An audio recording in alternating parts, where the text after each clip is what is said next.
செய்திச் சுருக்கம். தமிழகத்திற்கு 15 நாட்களுக்கு வினாடிக்கு 5000 கன அடி நீர். தமிழகத்திற்கு வினாடிக்கு 5000 கன அடி வீதம் 15 நாட்களுக்கு காவிரியில் நீர் திறக்க கர்நாடக அரசுக்கு காவிரி மேலாண்மை ஆணையம் கடந்த மாத இறுதியில் உத்தரவிட்டது. அதன்படி கர்நாடக அரசு தண்ணீரை திறந்துவிட்டது. திடீரென தண்ணீர் திறப்பதை கர்நாடக அரசு நிறுத்திவிட்டது. இதனால் தமிழக டெல்டா விவசாயிகள் கடுமையாக பாதிக்கப்பட்டனர். இதைத் தொடர்ந்து இரண்டாவது கட்டமாக 15 நாட்களுக்கு வினாடிக்கு 5000 கன அடி தண்ணீரை தமிழகத்திற்கு திறந்துவிட காவிரி மேலாண்மை ஆணையத்திற்கு காவிரி ஒழுங்காற்றுக் குழு பரிந்துரை செய்தது. அது பற்றி விவாதிக்க காவிரி நதிநீர் மேலாண்மை ஆணைய அவசர கூட்டம் டெல்லியில் அதன் தலைவர் SK ஹல்தார் தலைமையில் நடந்தது. தமிழகம் கர்நாடக அரசின் பிரதிநிதிகள் பங்கேற்றனர். ஆணைய உத்தரவுப்படி கர்நாடக அரசு தண்ணீரை முறையாக திறந்துவிடவில்லை. தமிழகத்தில் பயிர்கள் கருகியுள்ளன. எனவே 10 நாட்களுக்கு 24000 கன அடி வீதம் தண்ணீர் திறந்துவிட கர்நாடக அரசுக்கு உத்தரவிட வேண்டும் என தமிழக அரசின் சார்பில் தெரிவிக்கப்பட்டது. இதற்கு பதிலளித்த கர்நாடக அரசின் பிரதிநிதிகள் காவிரி மேலாண்மை ஆணைய உத்தரவுப்படி தமிழகத்திற்கு ஏற்கனவே உரிய நீரை திறந்துவிட்டுள்ளோம் என்றனர். இந்த விவகாரத்தில் தமிழக அரசு அரசியல் செய்கிறது எனவும் அவர்கள் தெரிவித்தனர். இருதரப்பு வாதங்களை கேட்ட காவிரி ஆணையம் தமிழகத்திற்கு அடுத்த 15 நாட்களுக்கு வினாடிக்கு 5000 கன அடி வீதம் தண்ணீர் திறக்க வேண்டும் என கர்நாடக அரசுக்கு உத்தரவிட்டது. அதைத் தொடர்ந்து மத்திய நீர்வளத்துறை அமைச்சர் கஜேந்திர சிங் ஷெகாவத்தை காவிரி மேலாண்மை ஆணைய தலைவர் ஹல்தார் ஒழுங்காற்று குழு தலைவர் வினித் குப்தா ஆகியோர் சந்தித்தனர். 15 நாட்களுக்கு 5000 கன அடி தண்ணீர் திறக்கும்படி கர்நாடகாவுக்கு ஆணையம் உத்தரவிட்டது பற்றி அவர்கள் ஆலோசனை நடத்தினர். கர்நாடகா என்ன தனிநாடா? சட்டம் ஒழுங்கு பிரச்சினை வரும். கருகும் பயிர்களை காப்பாற்ற தமிழகத்துக்கு காவிரி நீரை திறந்துவிட கர்நாடக அரசுக்கு உத்தரவிடக் கோரி மத்திய ஜல்சக்தி துறை அமைச்சர் கஜேந்திர சிங் ஷெகாவத்தை வலியுறுத்த தமிழக நீர்வள அமைச்சர் துரைமுருகன் தலைமையில் அனைத்துக் கட்சி குழுவினர் டெல்லி சென்றனர். சுப்ரீம் கோர்ட் காவிரி ஆணையம் என யாரையும் மதிக்காமல் செயல்படுவதாக கர்நாடக அரசை அன்புமணி குற்றம் சாட்டினார். கர்நாடகா தமிழ்நாட்டிற்கு செப்டம்பர் 10 வரை, அதாவது கடந்த வாரம் செப்டம்பர் 10 வரை 60 TMC நீர் கொடுத்திருக்க வேண்டும். காவிரியின் ஒப்பந்தம் அதற்கேற்ப. ஆனால் அவர்கள் கொடுத்தது வெறும் 6 TMC தான். அங்கே கர்நாடக அணைகளில் கிட்டத்தட்ட 64 TMC நீர் இருக்கிறது. கபினி, ஹாரங்கி, ஹேமாவதி, KRS அணைகள், இந்த 4 அணைகள் பெரிய அணைகள் காவிரி படுகையில் இருக்கின்ற கர்நாடகாவில் 64 TMC நீர் இருக்கிறது. ஆனால் மேட்டூரில் வெறும் 15 TMC தான் இருக்கிறது. இந்த ஆண்டு குறுவை பார்த்தீங்கன்னா கிட்டத்தட்ட ஒரு 5,10,000 ஏக்கர் சாகுபடி செஞ்சிருக்கிறாங்க. அதுல 3 லட்சம் ஏக்கர் அறுவடை செஞ்சிருக்கிறாங்க. இன்னும் 2 லட்சம் ஏக்கர் இப்போ கருகிட்டு இருக்கு. தண்ணீர் இன்னும் ஒரு வாரத்துக்குள்ள விடலைன்னா அந்த 2 லட்சம் ஏக்கரும் நாசமாகிடும். மிகப்பெரிய ஒரு நட்டம் நமக்கு வரும். நமக்கு மட்டும் இல்லை, அதாவது உலகத்துக்கு நட்டம். அது உணவு பஞ்சம் பிரச்சனைகள்லாம் இருக்கு. அதனால கர்நாடக அரசு பொய் சொல்லிக் கொண்டிருக்கிறது. உச்சநீதிமன்ற தீர்ப்பை மதிக்காமல், காவிரி நடுவர் மன்ற தீர்ப்பை மதிக்காமல், காவிரி மேலாண்மை ஆணையத்தை மதிக்காமல், காவிரி ஒழுங்குமுறை குழுவை மதிக்காமல், பல ஒப்பந்தங்களை மதிக்காமல் செயல்பட்டு கொண்டிருக்கிறது. ஏதோ கர்நாடகா தனி நாடு போன்று செயல்பட்டு கொண்டிருக்கிறது. இந்தியாவில் இருக்கிறது என்று அவங்களுக்கு எண்ணம் கிடையாதுன்னு நினைக்கிறேன். அதாவது நல்ல உறவு, கர்நாடகா தமிழ்நாடு நல்ல உறவு வைத்துக் கொள்ள வேண்டும். ஏன்னா அடுத்த கட்டம் இது சட்டம் ஒழுங்கு பிரச்சனையா மாற போகுதுன்னு நான் இப்பயும் நான் சொல்றேன். தண்ணீர் இது ஏதோ குறுவைக்கு மட்டும் தண்ணி பிரச்சனை கிடையாது. தமிழ்நாட்டை பொறுத்த வரைக்கும் 38 மாவட்டத்தில் 22 மாவட்டங்கள் காவிரியை நம்பி இருக்கிறது. குடிநீருக்கு, வாழ்வாதாரத்திற்கு, விவசாயத்திற்கு, எல்லாத்துக்கும். சென்னை உட்பட, சென்னையில கிட்டத்தட்ட 1 கோடி மக்கள் வாழ்ந்து கொடுக்கின்றார்கள். அந்த மக்களும் காவிரியை நம்பி தான் இருக்கிறாங்க. இப்படி 22 மாவட்டங்கள் காவிரியை நம்பி இருக்கிற சூழலில் காவிரியில் எங்க தண்ணி கொடுக்க மாட்டோம் எல்லாம் சொல்றதுலாம் அது வீம்பு. அது அரசியல் காரணமா நான் பாக்குறேன். நான் இன்னும் 5-6 மாதத்துல நாடாளுமன்ற தேர்தல் வர இருக்கிறது. அதற்காக இவங்க சும்மா அங்க அனைத்து கட்சி கூட்டம் கூட்டிட்டு அரசியல் பண்ணிட்டு இருக்காங்க. அதுக்கப்புறம் மேகதாது, எது கேட்டாலும் மேகதாது சொல்லிட்டு இருக்காங்க. இப்பயே தண்ணி கொடுக்கல, நாளைக்கு மேகதாது கட்டிட்டாங்கன்னா அப்புறம் ஒரு சொட்டு தண்ணி கூட வரப்போறது கிடையாது. அதனால இதை எல்லாம் சொல்லி மத்திய அமைச்சரை வலியுறுத்தி, மத்திய அமைச்சர், அதாவது அரசாங்கம், மத்திய அரசு கர்நாடக அரசை வலியுறுத்தணும். ஆனா அப்படி வலியுறுத்தினாலும் எனக்கு நம்பிக்கை கிடையல. ஆனாலும் போய் பார்க்கணும். பார்க்கறது ஒரு கடமையா நமக்கு பார்க்கிறோம்.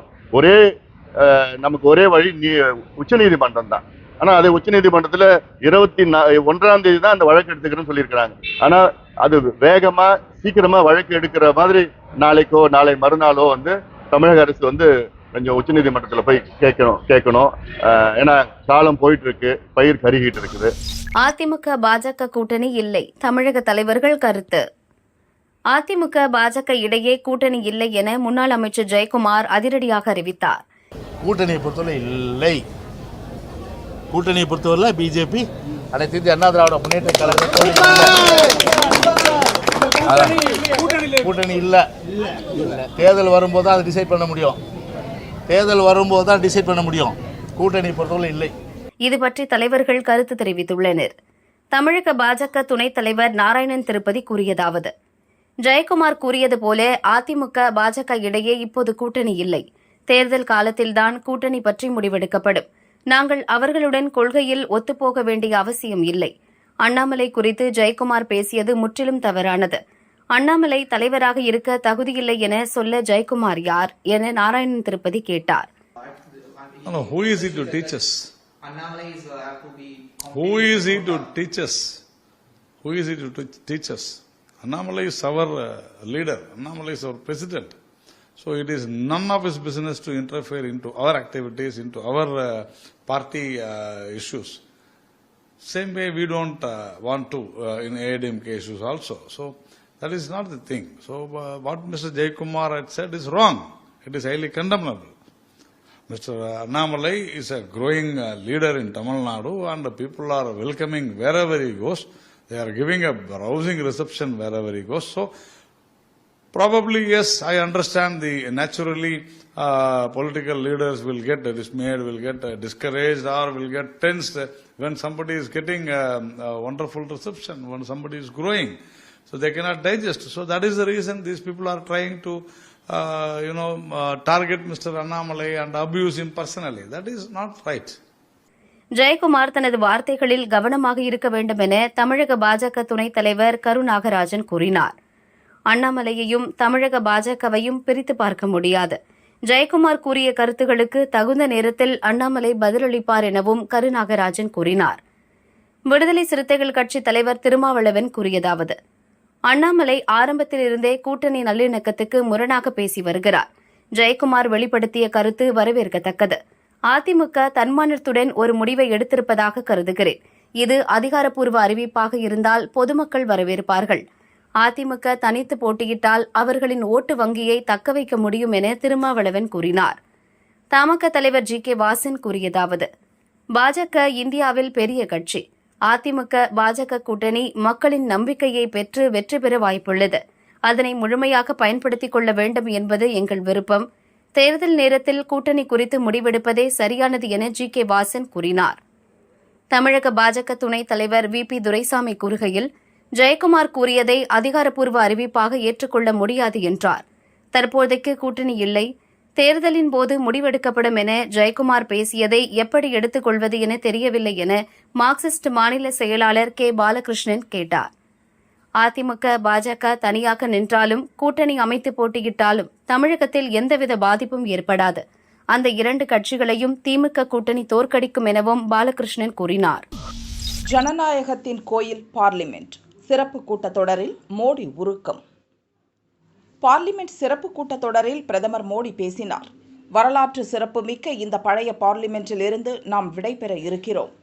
நாடு சுதந்திரம் அடைவதற்கு முன் இந்த கட்டடம் ஆங்கிலேயர் வசம் இருந்தது. எனினும் இந்த கட்டடத்தை கட்ட செலவழிக்கப்பட்ட பணம், உழைப்பு அனைத்தும் நம் மக்களுடையது என்பதை பெருமையுடன் கூற முடியும். சந்திரயான் 3 வெற்றி பாரதத்தின் தொழில்நுட்ப வளர்ச்சியை எடுத்துரைத்துள்ளது.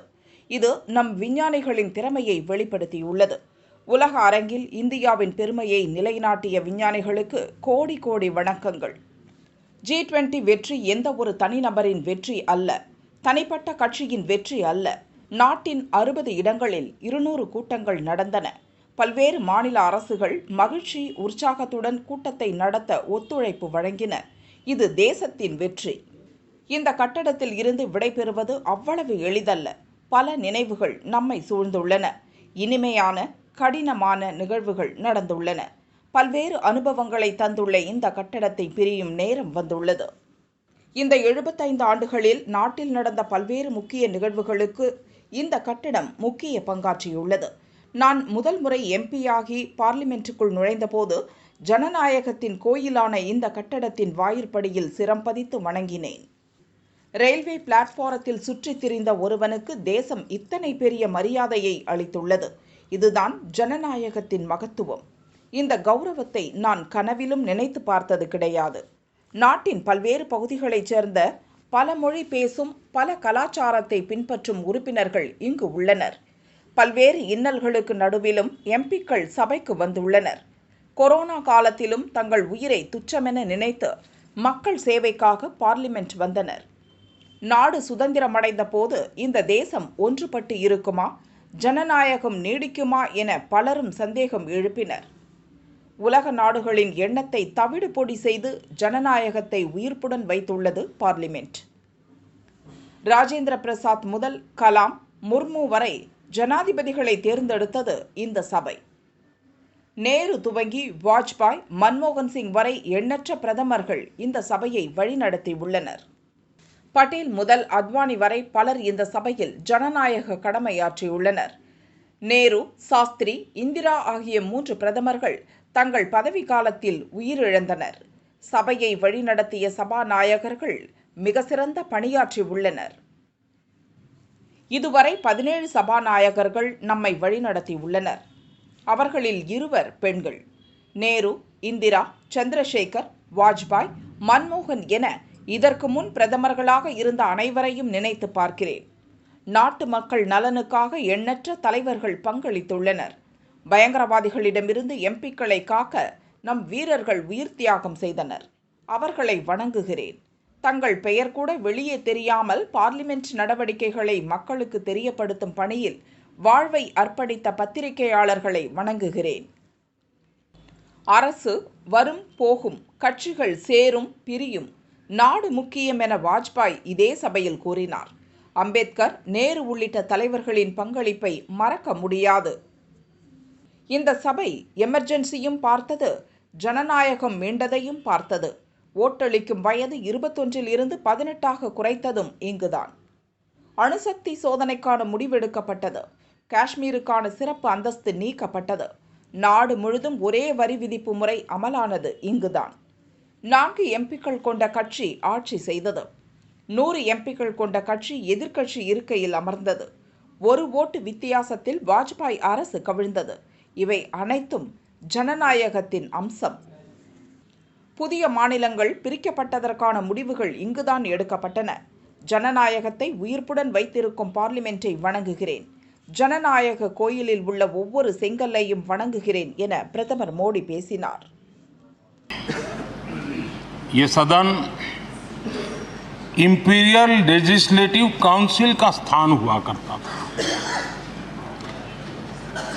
आजादी के बाद ये संसद भवन के रूप में उसको पहचान मिली।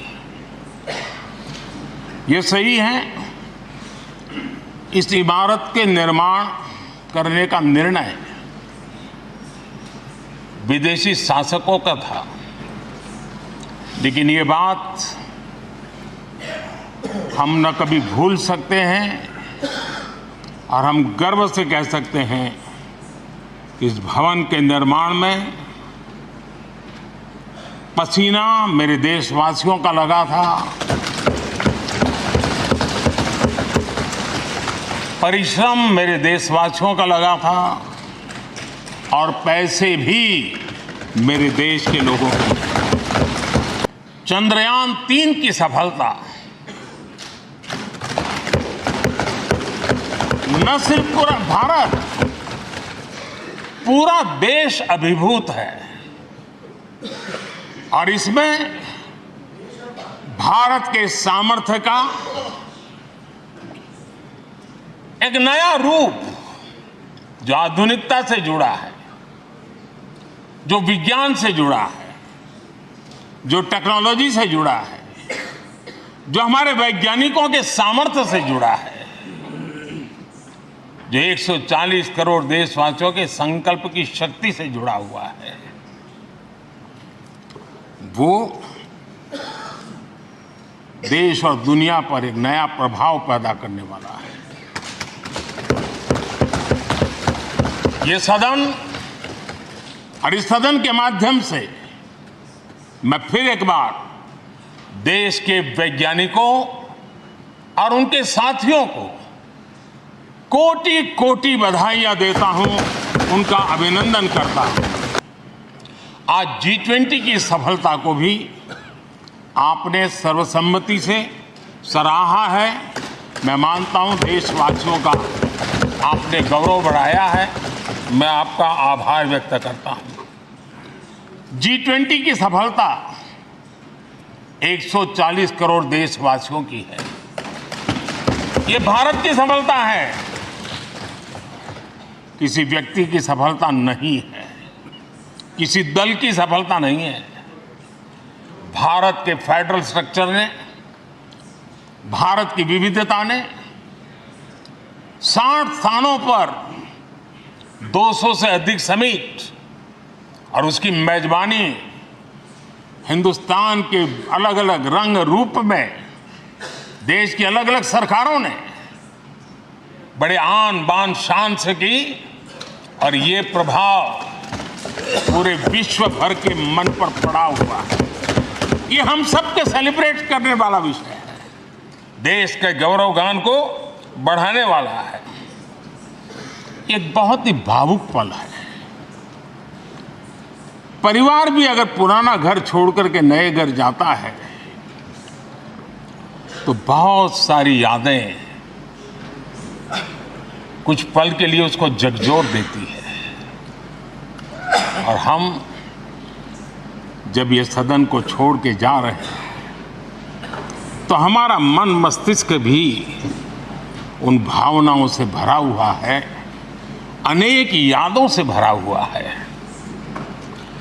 खट्टे मीठे अनुभव भी रहे हैं, नोकझोंक भी रही है, कभी संघर्ष का माहौल भी रहा है और कभी इसी सदन में उत्सव और उमंग का माहौल भी रहा है।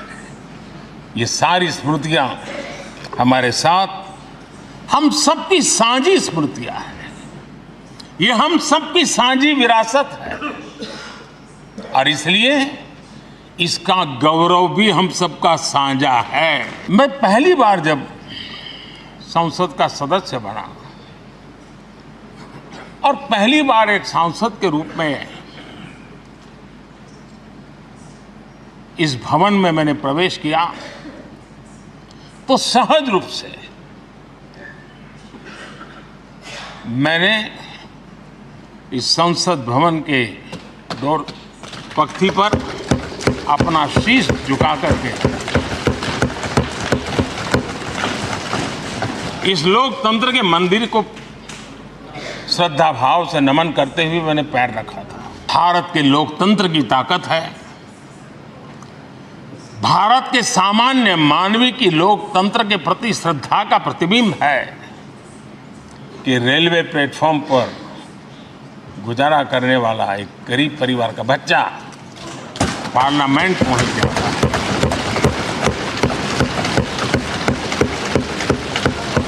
मैंने कभी कल्पना तक नहीं की कि देश मुझे इतना सम्मान देगा, इतना आशीर्वाद देगा, इतना प्यार देगा। सोचा नहीं था अध्यक्ष जी। अनेक भाषाएं हैं, अनेक बोलियां, अनेक पहरवेश हैं, अनेक खान पान है, सदन के अंदर सब कुछ है और समाज के सभी तबके के लोग, चाहे वो सामाजिक रचना के हो, चाहे आर्थिक रचना के हो, चाहे गांव या शहर के हो, एक प्रकार से पूर्ण रूप से समावेशी वातावरण सदन में पूरी ताकत के साथ जन सामान्य की इच्छा आकांक्षाओं को प्रकट करता रहा है। दलित हो, पीड़ित हो, आदिवासी हो, पिछड़े हो, महिलाएं हो, हर न हर एक का धीरे धीरे धीरे योगदान बढ़ता चला गया है। हमने कई बार देखा है कि अनेक संकटों के बावजूद भी, अनेक असुविधाओं के बावजूद भी सांसद सदन में आए हैं और उन्होंने शारीरिक पीड़ा भी असह्य हो तो भी सदन में एक सांसद के रूप में, जनप्रतिनिधि के रूप में अपना कर्तव्य निभाया है। ऐसी अनेक घटनाएं आज हमारे सामने हैं। गंभीर गंभीर बीमारियों के बावजूद भी कोई व्हीलचेयर में आना पड़ा, किसी को डॉक्टरों को बाहर खड़े रख करके अंदर आना पड़ता, लेकिन सभी सांसदों ने कभी न कभी इस प्रकार से अपनी भूमिका निभाई। कोरोना काल हमारे सामने उदाहरण है। हर परिवार में रहता था कहीं बाहर जाए तो मौत को बुलावा न दे दे, उसके बावजूद भी हमारे माननीय सांसद दोनों सदन में कोरोना काल के इस संकट की घड़ी में भी सदन में आए, अपना कर्तव्य निभाया। बहुत बड़े बड़े विद्वान लोगों ने बहुत आशंकाएं व्यक्त की थी, पता नहीं देश का क्या होगा, चल पाएगा कि नहीं चल पाएगा, एक रहेगा कि बिखर जाएगा, लोकतंत्र बना रहेगा नहीं, 50। लेकिन इस देश की संसद की ताकत है कि पूरे विश्व को गलत सिद्ध कर दिया और ये राष्ट्र पूरे सामर्थ्य के साथ आगे बढ़ता रहा। इन 75 वर्षों में हमारी संसद ने जन भावनाओं की अभिव्यक्ति का भवन भी बना दिया। यहाँ जन भावनाओं की पुरजोश अभिव्यक्ति और हम देखते हैं राजेंद्र बाबू से लेकर डॉक्टर कलाम, रामनाथ जी कोविंद और अभी द्रौपदी मुर्मू जी, इन सब के संबोधन का लाभ हमारे सदनों को मिला है, उनका मार्गदर्शन मिला है। आदरणीय अध्यक्ष जी, पंडित नेहरू जी, शास्त्री जी, वहां से लेकर के अटल जी, मनमोहन सिंह जी तक एक बहुत बड़ी श्रृंखला जिसने इस सदन का नेतृत्व किया है और सदन के माध्यम से देश को दिशा दी है, देश को नए रंग रूप में ढालने के लिए उन्होंने परिश्रम किया है, पुरुषार्थ किया है। आज उन सब का गौरवगान करने का भी अवसर है। आदरणीय अध्यक्ष जी, सरदार वल्लभ भाई पटेल, लोहिया जी, चंद्रशेखर जी, आडवाणी जी, न जाने अनगिनत नाम, जिन्होंने हमारे इस सदन को समृद्ध करने में, चर्चाओं को समृद्ध करने के लिए,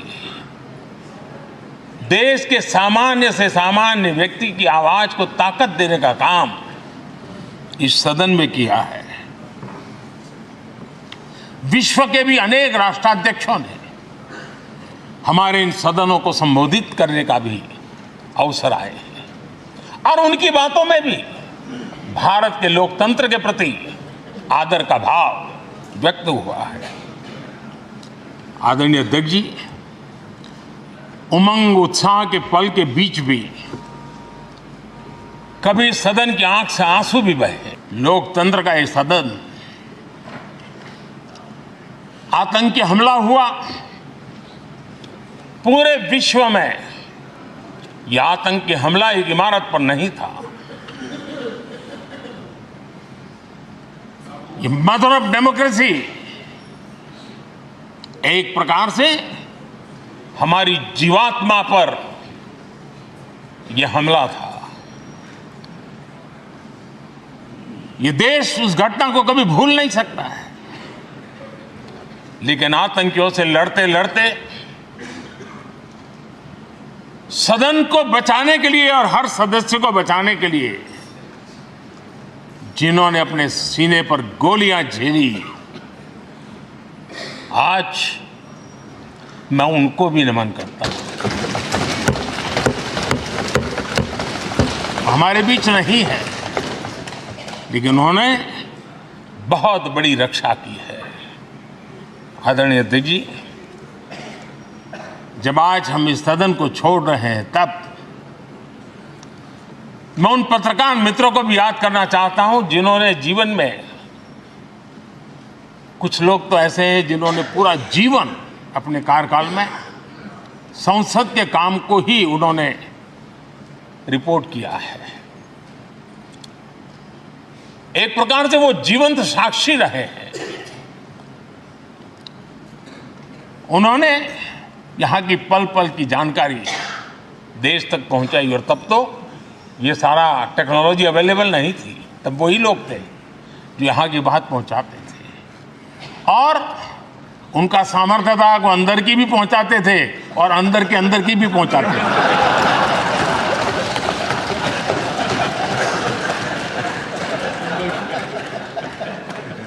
और मैंने देखा कि ऐसे पत्रकारिता जिन्होंने संसद को कवर किया, शायद उनके नाम जाने नहीं जाते होंगे, लेकिन उनके काम को कोई भूल नहीं सकता है। नए विश्वास के साथ जाएंगे। मैं फिर एक बार, आज पूरा दिवस आपने इन पुरानी स्मृतियों को ताज़ा करने के लिए दिया, एक अच्छे वातावरण में सबको याद करने का मौका दिया।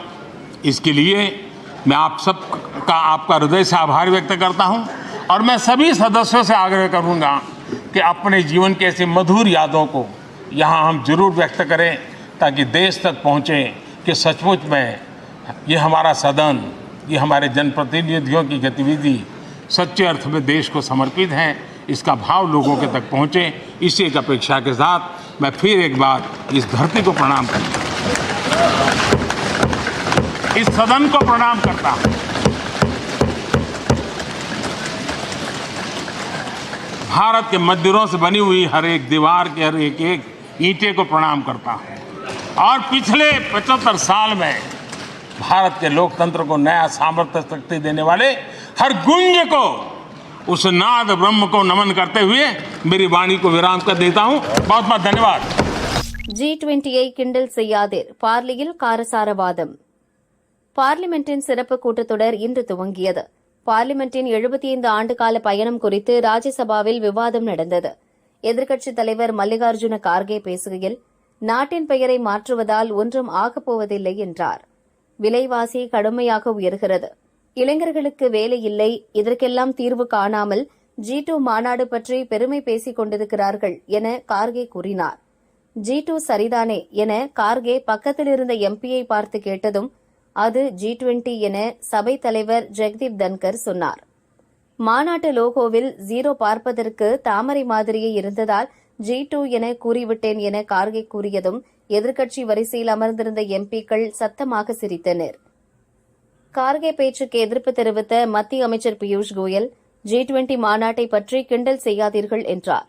எதிர்க்கட்சித் தலைவர் காங்கிரசுக்கும் தலைவராக இருக்கிறார், அவருக்கு தெரிந்ததெல்லாம் 2G தான் என சோனியா ராகுல் பற்றி மறைமுகமாக குறிப்பிட்டார்.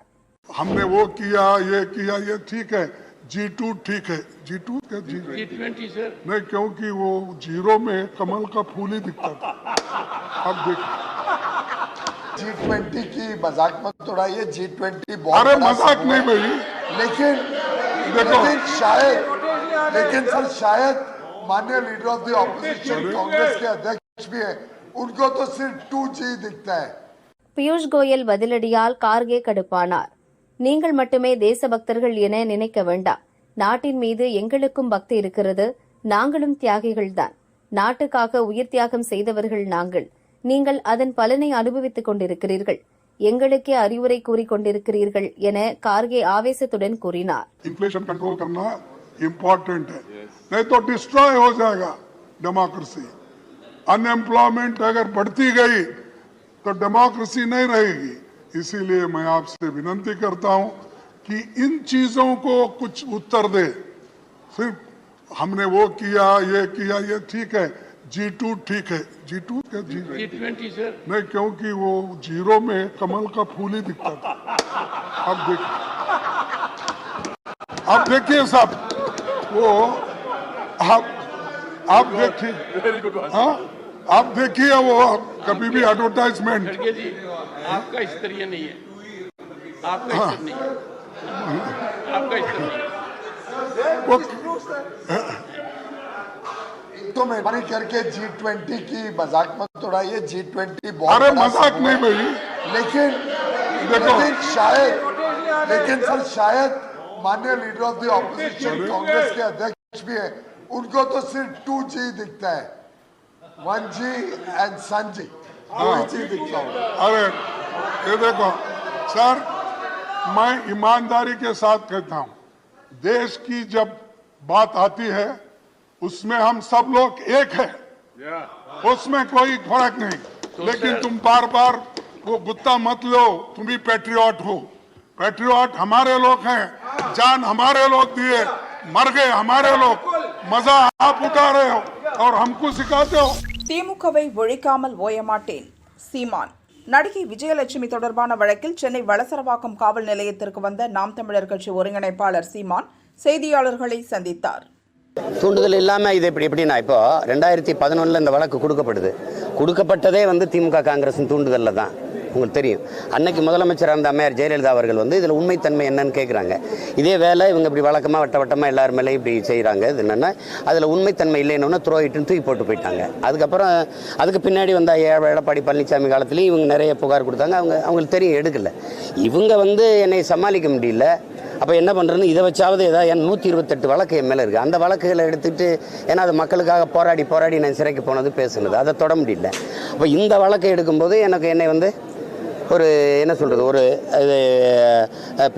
பெண்கள் மேலே சம்மந்தப்படுத்தும் போது ஒரு அசிங்கப்படுத்திடலாம், மக்கள்கிட்ட இருந்து அந்நியப்படுத்திடலாம், அவனால் மதிப்பை சிதைச்சிடலாம், ஒரு நட்பம்பை சிதைச்சிடலாங்கிற ஒரு நோக்கத்தில் செய்யப்பட்டது. அது உங்களுக்கே தெரியுமே.